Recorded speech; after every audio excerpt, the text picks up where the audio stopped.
Paki-present na lang yung Ma'am Saresa yung unang slide, yung pinaka-title.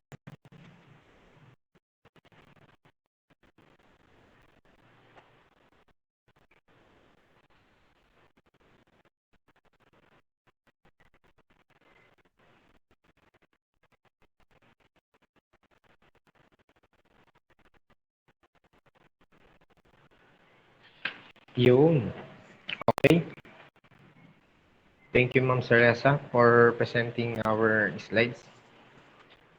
Good day, everyone. Let me introduce my name. My name is Rufie Buensalida from the Bataan Peninsula State University, Orani Campus. Your one and only moderator this activity for exciting roundtable discussion about the current issues and trends of our world. I'm happy to see representatives for this activity are all excellent and professionals and well-experienced. So dito kasama natin ang mga professionals, mag-share sila ng mga experience and knowledge about sa current issues. This topic is all about lack of engagement in physical activities and sports during this COVID-19 pandemic. Public health emergencies are evident in the current scenario of the COVID-19 pandemic. In this situation, many workers and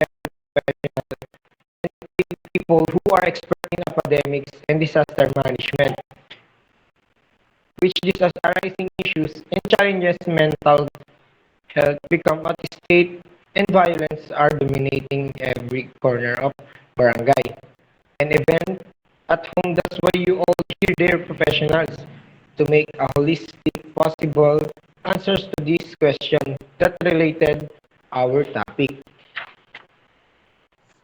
So, but, we, but before we start, here are some here are some reminders, rules, and guidelines. First is, wear appropriate clothes, make sure you look presentable. Number 2 is, this meeting are being recorded. Keep your microphone mute, there is someone was speaking. Number 4, remove any distractions to interrupt others. Number 5, raise your hand if you want to say something or ask something. Number 6, the last, only fact and not false statement are considered to this online roundtable meeting. Okay? Balik natin sa title. No question. Let's begin by introducing by our representative. First is our legal professional. Please introduce yourself, Mr. Bienvenido Bernaldo. Thank you, Mr. Rufie. Hello, good day, everyone. I am Bienvenido Bernaldo from the legal sector. Thank you.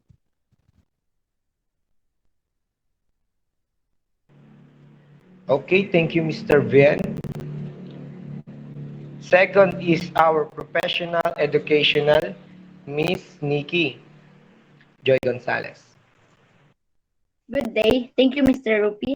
I'm Nikki Joy Gonzales for Education. Thank you. Okay, thank you, Miss Nikki. Third is our professional practitioner, Miss Elizabeth Alabado. Thank you, Mr. Rufie. Good day, I'm Elizabeth for Practitioner. Thank you.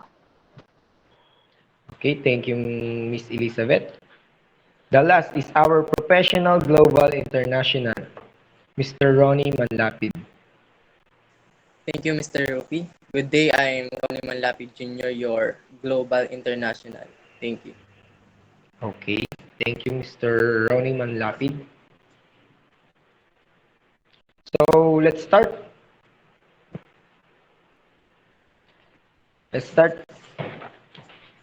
The first question is, what are the common observations, practices, costs, and risk factor for physical education and sports in a school setting challenges and issues amidst COVID-19 among Bataeños. Again, what are the common observations, practices, causes, and risk factors for physical education and sports in a school setting, challenges and issues amidst COVID-19 among Bataeños? So, the first professional we answer this. So, Mr. Bienvenido, show your answer. Okay, thank you, Mr. Rufie. This is my answer for the question. We know that the COVID-19 pandemic has spread to almost all countries in the world. Measures of social and physical distances, locking down businesses, schools, and general social life, which have become commonplaces to prevent the spread of disease, have also disrupted many regular aspects of life, including sports and physical activities. As a legal sector, physical activity can improve mental health by decreasing and preventing conditions such as anxiety, depression, as well as improving mood and other aspects of being well. One of the issues in this type of pandemic is lack of vaccines and shortage of doctors, and overcrowding of COVID cases are filling in the hospitals and patients with the virus, so almost of the new patients are in the ambulance just to turn over, and people are afraid to get vaccinated because of their fear that they might get worse.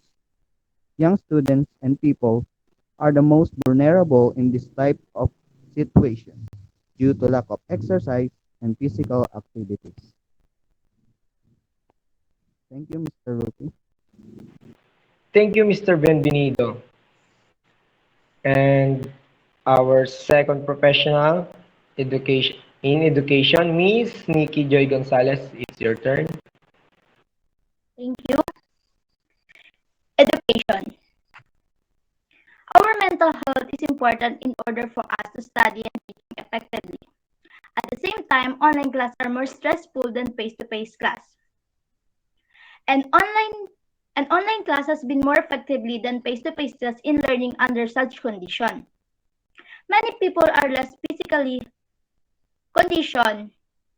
Many people are less physically active and have longer screen time than regular sleep pattern, resulting in weight gain and loss of physical fitness.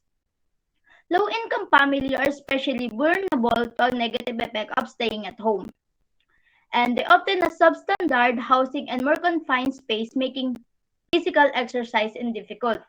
We should continue to participate in safe sport and exercise to stay fit and healthy during this pandemic. Exercise has been shown to be very beneficial, especially in this pandemic. And as a student, we really need to be physical healthy to be able to start our school, especially during to anxiety and fear. We must continue to push ourselves to our limits in order to be a mental health. Thank you. Okay, thank you, Miss Nikki Joy Gonzales. The third one is our professional practitioner. None other than Miss Elizabeth Alabado, it's your turn.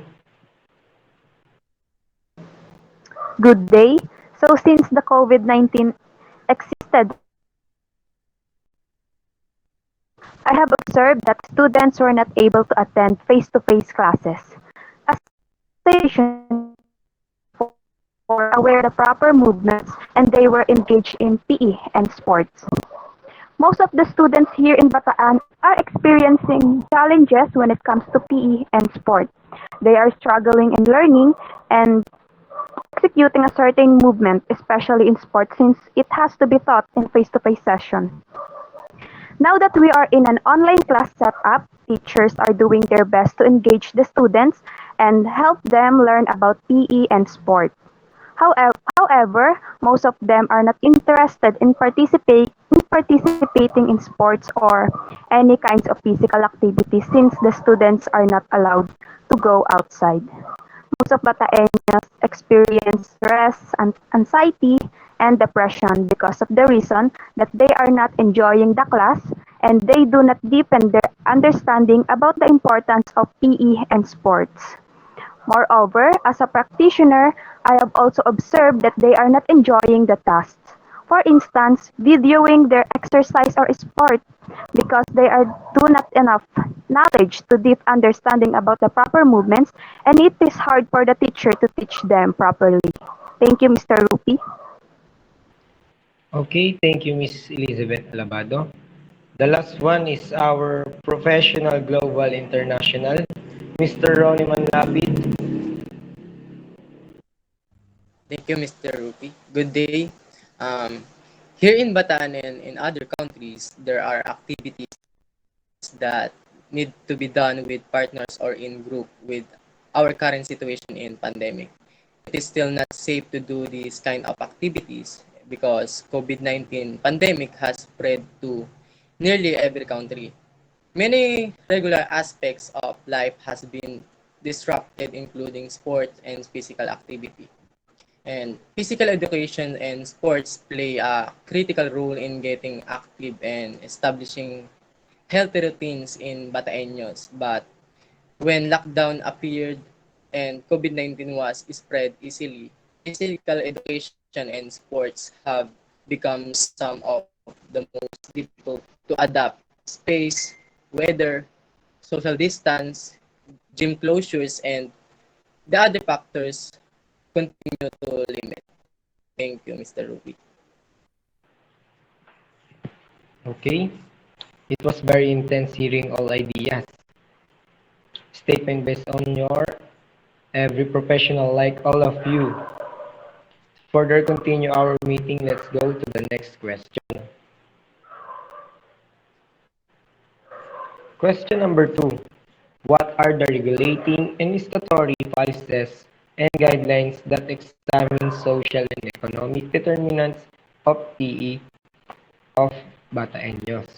Again, number 2, what are the regulating and statutory policies and guidelines that examine social and economic determinants of PE of Bataeños?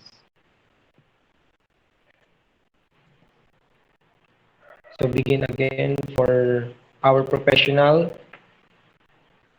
um, professional Mr. Bienvenido. For our legal, you first again. Okay, thank you again, Mr. Rupee. So, as a legal sector, we need to cooperate with the laws, not that we have a virus. We need to practice some of their policies and guidelines so that we can be even safer and not be infected with the coronavirus. Social distancing and wearing a face mask are the common equipment to protect ourselves in this situation. We also need to be fully vaccinated so that the impact of the virus on our body is not so severe. And also proper exercise even if we are just in our home. Thank you, Mr. Rupee. Okay, thank you, Mr. Bienvenido. And the second is our professional in education, Miss Nikki Joy Gonzales. It's your turn again. Wait lang. Education. Why is mental health is important in the classroom? Addressing mental health need in school is critically because one is very 5 children and youth has been diagnosed with emotional, behavioral, and mental health disorder. One of the every 10 young people suffer from mental health issue, cause them to suffer not function properly on of home, school, or in the community. One of the difficulties that the family frequently face is getting their children to school is recognize the role of mental health disorder. In relationship to be difficult of their child and obtain agreement of this strategy to address the children's mental health issue. As a result of this difficulties, many countries have decided to close school, colleges, and university. Although Christian schools are closed in order to reduce contact and lives. The government has decided to make blended learning or online learning available at home. School does not only teach children life skills teach them to be productive members of society. Student assessments are also being moved online with the great idea of trial and error. Many assessments have been cancelled outright. Importantly, interactive will not only be temporarily, but it will also have longer-term consequences for the effective coronavirus. Most likely increase inequality without being detected. Pandemic of COVID-19 illness. Thank you. Okay, thank you, Nikki Joy. Let's our professional practitioner, Miss Nikki Alabado. Okay, thank you. The rules and regulations here in Bataan when the pandemic started, we are not allowed to go outside. That is why it's really hard to teach physical education. But PE is not just about movement. We will also learn kung paano alagaan, ingat sa sarili natin, lalo na ngayon, inalagaan ng virus. Ngayong pandemic, kung hindi naman kailangan lumabas, manatili na lang tayo sa bahay para makaiwas sa stigma kung makalat na yun. And napakarami ng may tulong ng PE, lalo na sa Bataenyos. As a practitioner, pumuli namin to share our experience and knowledge to our students maging sa community natin here in Bataan. Sa mamagitan ng pagtutulong ng exercise, pagkain ng nutritious food, at papanatiling malinis ng ating katawan. We can teach the students how to make their daily life in the right way. PE will help them to be physically fit, and it will also help to their mental health. Thank you. Okay, thank you, Miss Elizabeth Alabado. The last one is our professional, global, international, Mr. Ronnie Manlapid. It's your turn. Thank you. In our country's policy changes can lead to better treatment, increased access to services, and better outcomes for people suffering from mental illness. And increased awareness and of health conditions to be encouraged through policies and practices. And the government is to promote civil liberties and inclusion by protecting the rights of people with mental illness. Okay, thank you. Thank you all professionals for your all answers. Very knowledgeable and satisfying. So proceed tayo sa next question. Question number 3. What platforms and best practices intervention mechanism identify physical education and sports and socioeconomic consequences of poor preparation, academic, and health emergencies like COVID-19?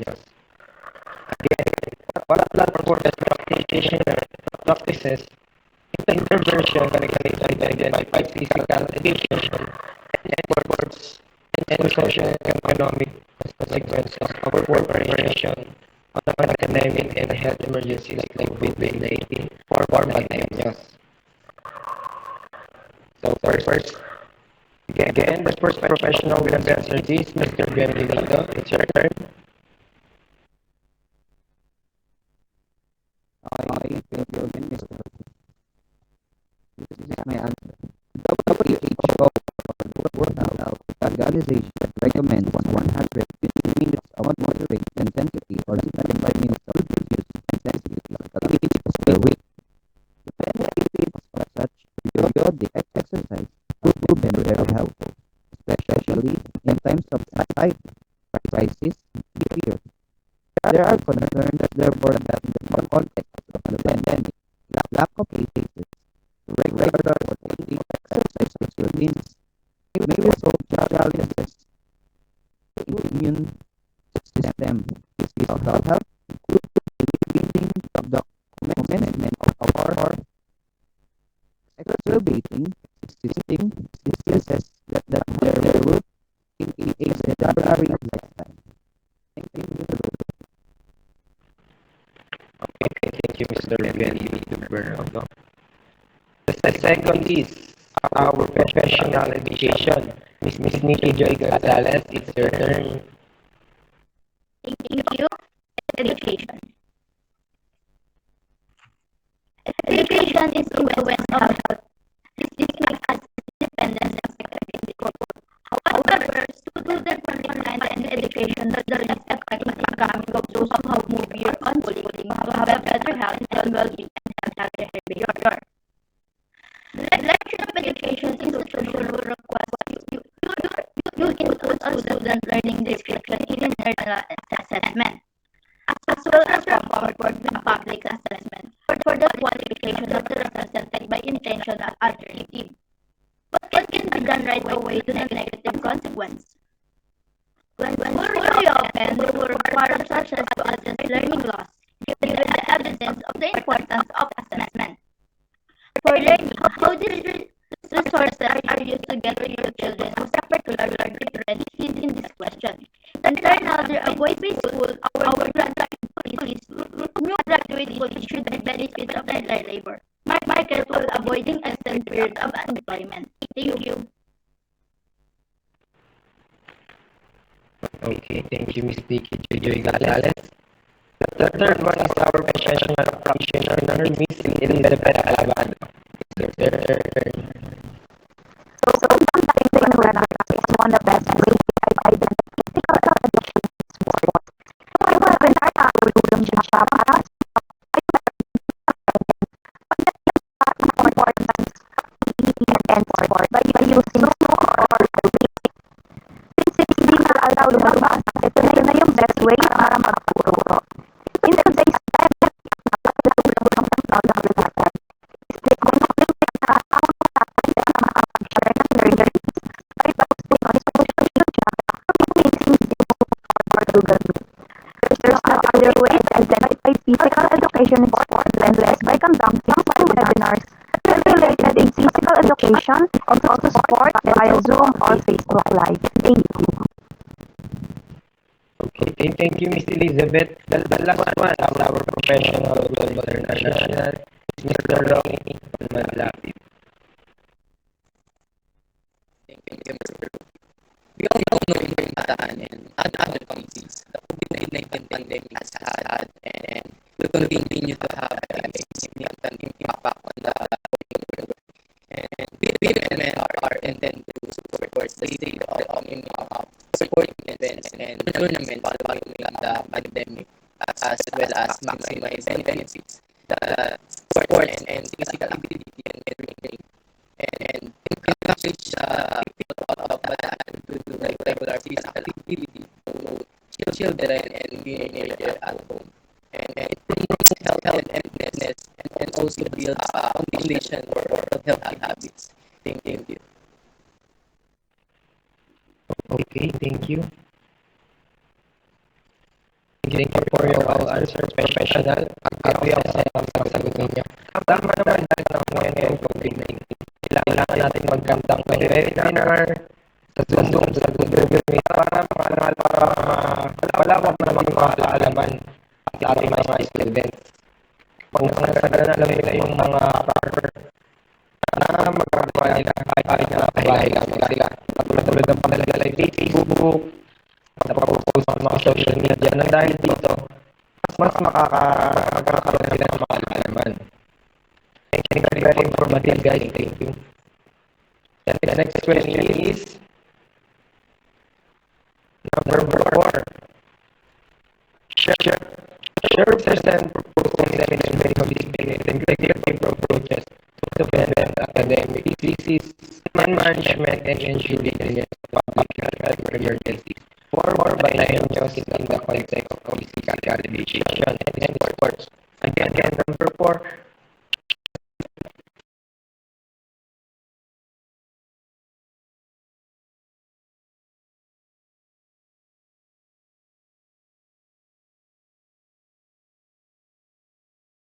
Education and sports. Again, the first professional will answer this, Mr. Bernaldo. It's your turn.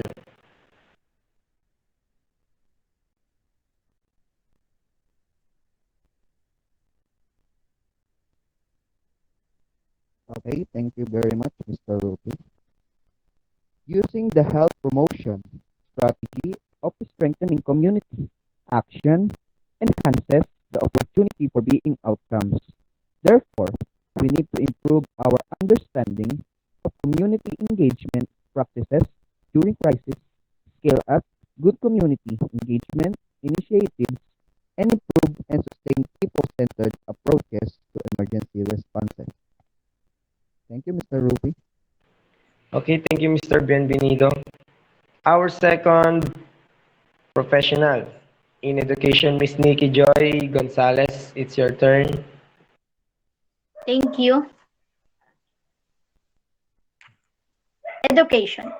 While school time can be fun and can raise social skill and social awareness from economical point of view, the primary point of being in school is increase of children ability. Even a relative short period of time missed school will have a consequence for the skills growth of a student. Can we estimate how much COVID-19 interrupted? Do not forget that this is difficult time in school that we should remind ourselves that what is good in life. Some circumstances right now may be difficult to change or contribute to your feelings of helplessness. But there are things in life that are good in inspire gratitude. Making a list of a good thing that you have appreciated, large or small, can shape you focus in a positive direction and everything will be fine when right when time is right. Thank you. Okay, thank you, Miss Nikki. Miss Nikki Joy Gonzales. The third one is our professional practitioner, Elizabeth Alabado. It's your turn. Okay, thank you. To prevent the crisis here in Bataan, Bataeños need to follow the rules that we are not allowed to go outside. Always wear face mask and sanitize our hand. They also need to engage themselves in PE and sport by attending in webinars that related in mental health and of course the physical education. Since hindi pwedeng lumabas yung mga Bataeños, kinakailangan na lang i-enjoy yung sarili nila by doing exercise and sport inside their house or pwede rin sa kanilang bakuran.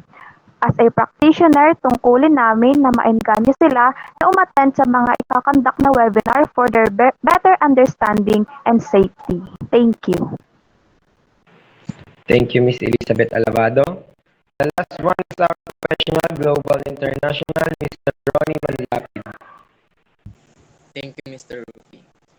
Here in Bataan and in other countries, government's immediate protective measurements aim to slow down the ongoing spread of the COVID-19 disease, not only here in Bataan but globally and internationally.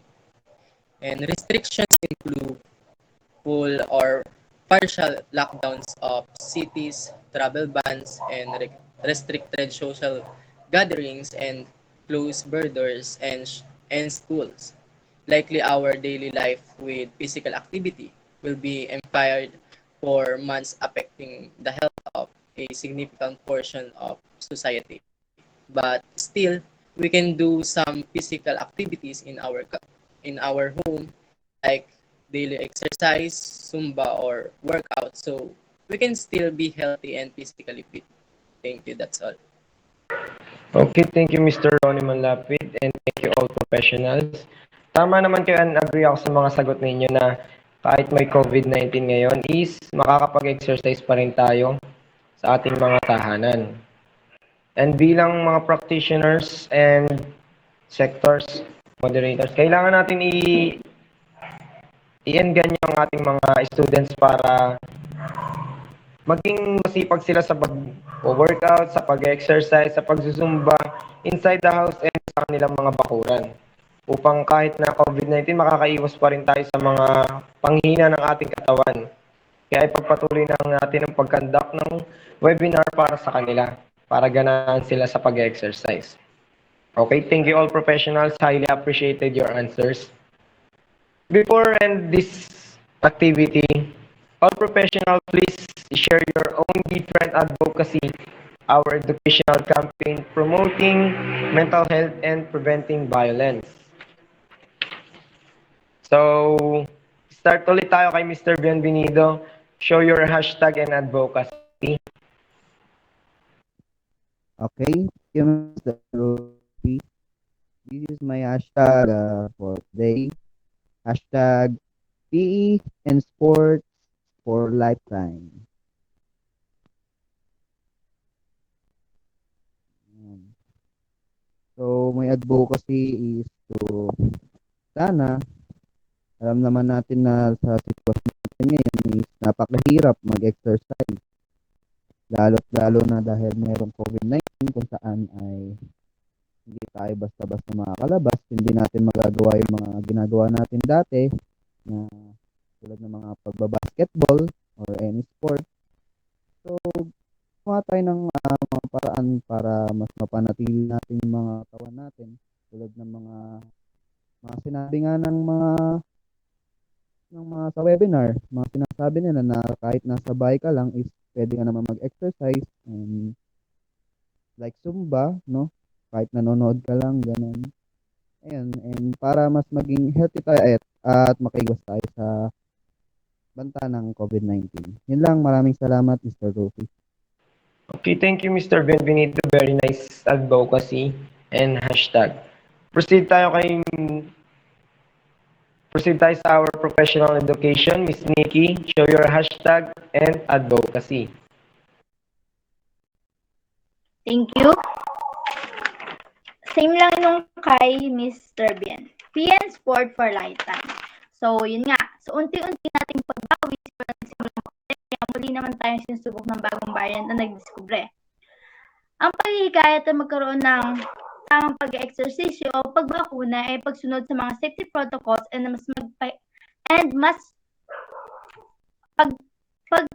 pagpapahigpit nito ay makakatulong upang COVID-19 ay maiwasan at tuluyan na mapababa ang kaso nito. Tulungan natin ang ating mga sarili at healthy worker na mas masugpo muli ang unti-unting pagdami ng kaso ng COVID-19 sa panapagbibigay ng bakuna at tamang pag-aalaga sa ating katawan.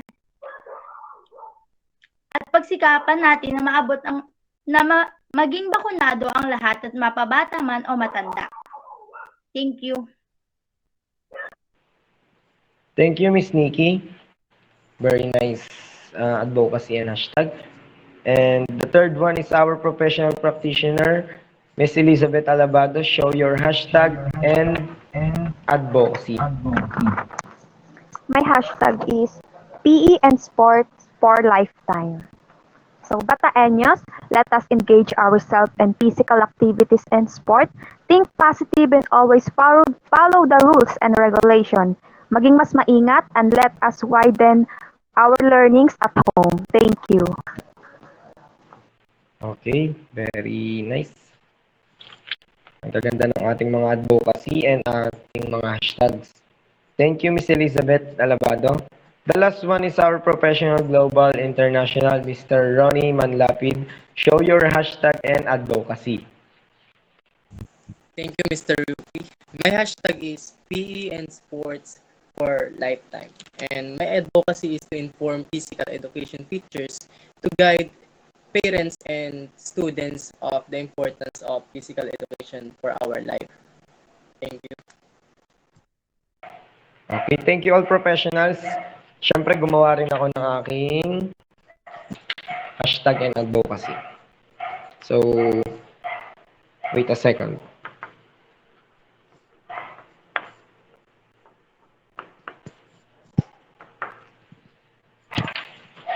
So, this is my hashtag. PE and Sports for Lifetime. My advocacy is palaging alagaan ang ating mga sarili upang hindi mapahamak ang ating mga mahal sa buhay, pamilya, kaibigan, at lahat ng ating mga iniingatan. So, ayun, dito na nagtatapos ang ating activity. And show your hashtag. Miss Nikki. Wait lang, balik na dyan sa ako. Okay. Show your hashtag. Balik.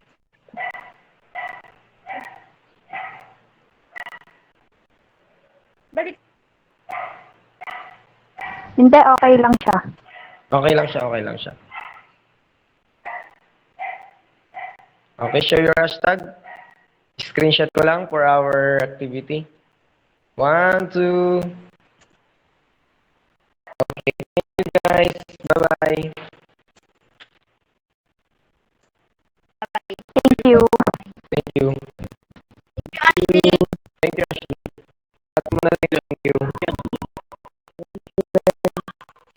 Ay, nakaraos din.